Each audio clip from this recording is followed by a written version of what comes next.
চতুর্থবার চণ্ডীতলা থেকে জয়ী হয়ে আপ্লুত তৃণমূল প্রার্থী সাথী খন্দকার তিনি জয়ী হওয়ার পর এই মুহূর্তে সার্টিফিকেট নিতে এসেছে এবং এসে তিনি যেমনটা বললেন যে একেবারে মানুষ যেভাবে তার ওপর ভরসা রেখে তার সঙ্গে বেইমানি না করে তাকে আবারও চতুর্থবারের জন্য জয়ী করেছেন, তার জন্য তিনি মানুষকে ধন্যবাদ জানিয়েছেন। মানুষের কাছে উৎসর্গ করলাম, কেননা চণ্ডীতলা মানুষ আমাকে ভালোবেসেছে বলে আজকে আমি 4 বারে এখানে জয়ী হলাম।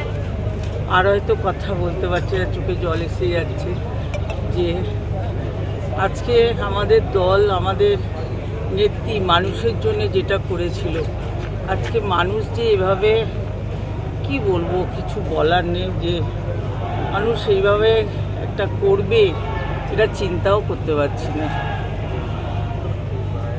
জেলাতে আর নেত্রীর পায়ের মাটি, নেত্রীর সঙ্গে বেইমানি করবে না, তিনি আবার লড়াই তিনি করবেন, করে আবার পশ্চিমবাংলার মানুষের দেখবে। আর আমিও আকবর আলী খন্দকারের যে চণ্ডীতলার মাটি, আমি সেই সব মাটি মানুষ তারা আমার সঙ্গে বেইমানি করেনি, তাদের যে আমি সেবা করতে পারো আরও 5 বছর, এটা আমি নিজেকে গর্বিত মনে করছি।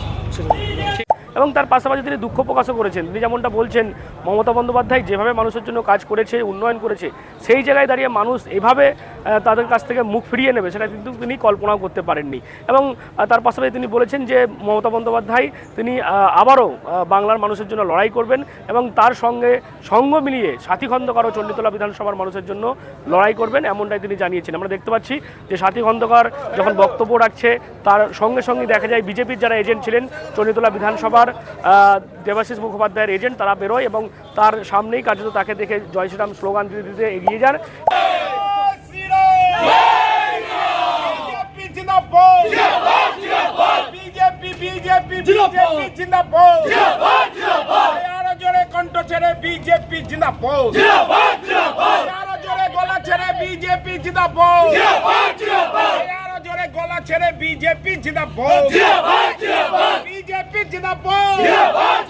চণ্ডীতলায় তো ফল ভালো হলো না, তারপরেও আপনারা সব জায়গাতেই জিতিয়েছেন, কি বলবেন?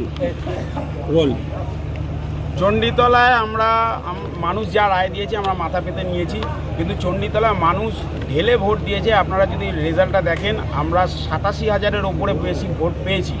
গতবারের তুলনায় আমরা অনেক বেশি ভোট পেয়েছি, কিন্তু মানে সংখ্যালঘু মানুষ মনে করেছে তৃণমূল কংগ্রেসকে দিলে তারা সেফ থাকবে, ভালো থাকবে, এটা হয়তো ওনারা মনে করেছেন। সেই জন্য একচেটিয়া হচ্ছে সংখ্যালঘু মানুষ হচ্ছে তৃণমূল কংগ্রেসকে ভোট দিয়েছে, যার জন্য আমাদের এটা পরাজয়। যদি সত্যিকারের হচ্ছে মানুষ হচ্ছে উন্নয়নের জন্য বা দেশের কথা ভেবে বা রাজ্যের কথা ভেবে ভোট দিত, তাহলে চণ্ডীতলা বিধানসভা আমরা ব্যাপক ভোটে জিততে পারতাম। তো আমাদের ভোট অনেক পার্সেন্ট বেড়েছে, 87,000-এর ওপরে ভোট আমরা পেয়েছি। আর সাথী খন্দকার 1,06,000-এর কাছাকাছি ভোট পেয়েছি। তো সেটাই দেখবেন 19,000 সামথিং ভোটে আমরা হেরেছি, যেটা আমাদের 41,000 42,000 ছিল, সেখান থেকে কমিয়ে আমরা এটা আনতে পেরেছি। এটা আমাদের কর্মীদের হচ্ছে মানে অক্লান্ত পরিশ্রম এবং সারা রাজ্যের যে চিত্র, সেই চিত্রের সাথে মিল খায়, আপনারা দেখতে হবে। ধন্যবাদ। আপনার নামটা? প্রণব পাল, আমি ভারতীয় জনতা পার্টি শ্রীরামপুর সাংগঠনিক জেলার সাধারণ সম্পাদক। এবং তারপর যেমন বিজেপির যারা রয়েছেন নেতারা বলছেন যে এই চণ্ডীতলা বিধানসভায় হারের মূল কারণই হলো সংখ্যালঘু ভোট।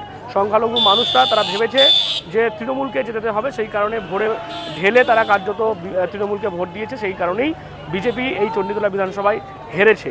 যদি মানুষ বিজেপির ওপর ভরসা রেখে ভোট দিত তাহলে কিন্তু বিজেপি অন্যান্য যে বিধানসভা সেই বিধানসভার মতো চণ্ডীতলাতেও জয়ী হতো, এমনটাই মনে করছে চণ্ডীতলার বিজেপি নেতারা। সব মিলিয়ে দেখা যাচ্ছে এই হুগলি জেলার যে সামগ্রিক রেজাল্ট, সেখানে কিন্তু বিজেপি একাধিক আসনে সেখানে এগিয়ে রয়েছে, বেশ কিছু আসনে জয়ী হয়েছে।